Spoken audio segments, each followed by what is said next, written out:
for that question. I was a very shy kid.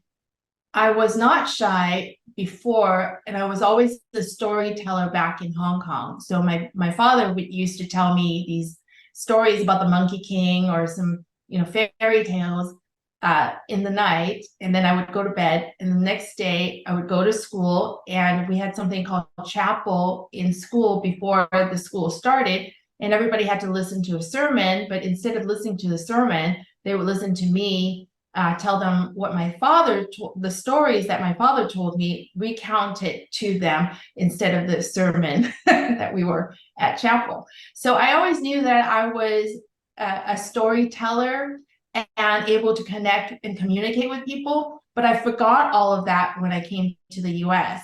Because I had to learn English, I wasn't accepted. People thought I was weird, and that I, bought clothes from the thrift store or something, because we couldn't really afford much and we didn't know, because we were growing up poor.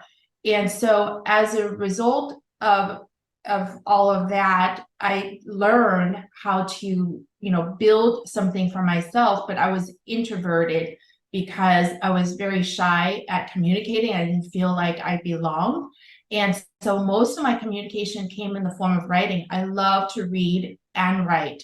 And I love to critique and write essays. I could write anything and be totally eloquent on paper, until I finished college, and I had to find a job after college, and somebody gave me a sales job of all things. And I thought to myself, how am I going to do a sales job? I don't know how to talk to people or sell anything.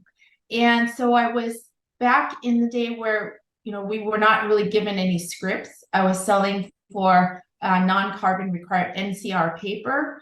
I didn't, have anything, I had a phone book. They didn't have any lists available for us to go by. And so it was like, okay, the other sales reps in the department had gotten their accounts, and they said, don't touch these. So I was allowed to touch other accounts that nobody claimed. So probably the bottom of the barrel. And so I went to my uncle, and I needed to build my confidence. So I went to my uncle, and he bought a box of paper receipts from me, and he was my very first customer. So he gave me the confidence, and I figured out, okay, if he trusts me, maybe I can sell some other things.